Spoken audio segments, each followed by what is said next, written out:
What's up, everybody? Well, I got another Steam Deck OLED gameplay video for you guys today, and today we're gonna check out Berserk and the Band of the Hawk. Now, I have no idea what kind of game this is. I don't know if it's like one of those samurai warrior games where you fight big groups of people. I don't know if it's just a regular kind of RPG where you're following on the story or what, but I saw this thing for really cheap one day, and I really liked Berserk, so I figured this is probably a cash grab, and it's gonna be like that Adventures of Die Dragon Quest game where it's not really super exciting, but was still kind of fun. So I figured, hell, it was like, I think 15 or 16, maybe 17 bucks or something like that on sale. So I was like, screw it, I'll grab it. I'm sure there's someone else out there who would like to see how it runs too. So that's what we're gonna do in today's video. We're just gonna run this on the Steam Deck, and then I'll go later on in the next couple videos, I'll go do the Ally and that mini PC too. And those will all come out the same day, of course. I always do the Steam Deck at 3, then I'll put the Ally for 6 p.m., and then the little mini PC goes up at 9. These are all Eastern times, so I don't know what that would be. I'm bad at equating all the times in my head for Pacific and all that. But that's about it. So why don't we not waste any more time, get it hooked up to the capture computer, and let's go see how it runs and hell, what kind of game it even is. All right, so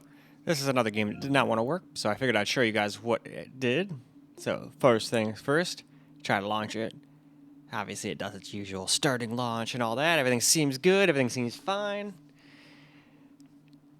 It spins its little Steam wheel for a little bit, and then it asks me, hey, do you want to do this in compatibility mode for Windows 7? So I'm like, okay, well maybe that'll make it work. So I go, yes. Then it says, successful, restart the game. So you're like, oh, okay. So then you get kicked back to the thing, obviously, because it's restarting. Nothing too out of the ordinary there, right? So then we try to play it again.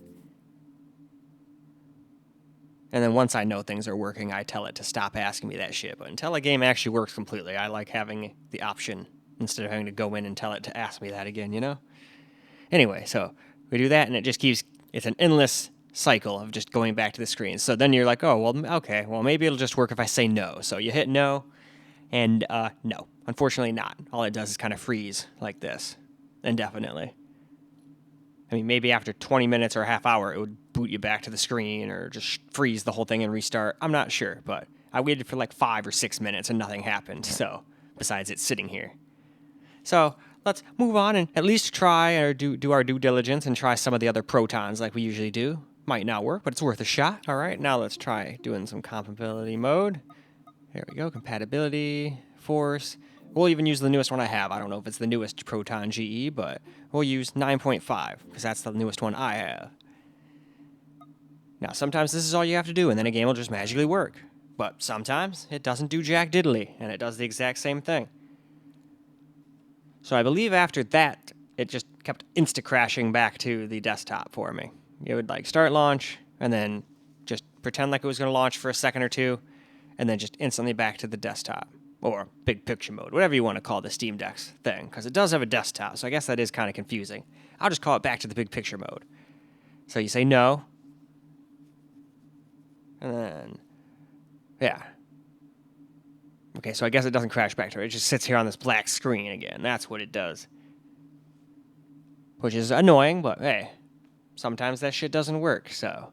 Now we'll go try one last thing, the Proton Experimental, and usually if that doesn't work, I'll usually give up, search Google, and see if they've got any solutions. All right, one last try here. Let's go back to compatibility mode one more time. And we'll try just experimental this time. Because I've announced in a blue moon that will work too.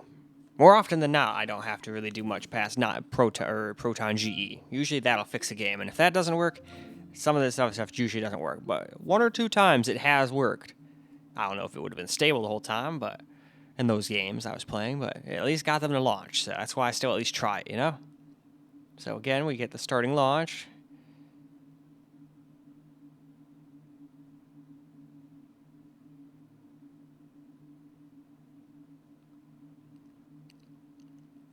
And of course it'll ask us our little thing, and we already know to say no, because if we say yes, it's just going to endlessly go back through a circle of asking us, do you want to run this in Windows 7 compatibility mode?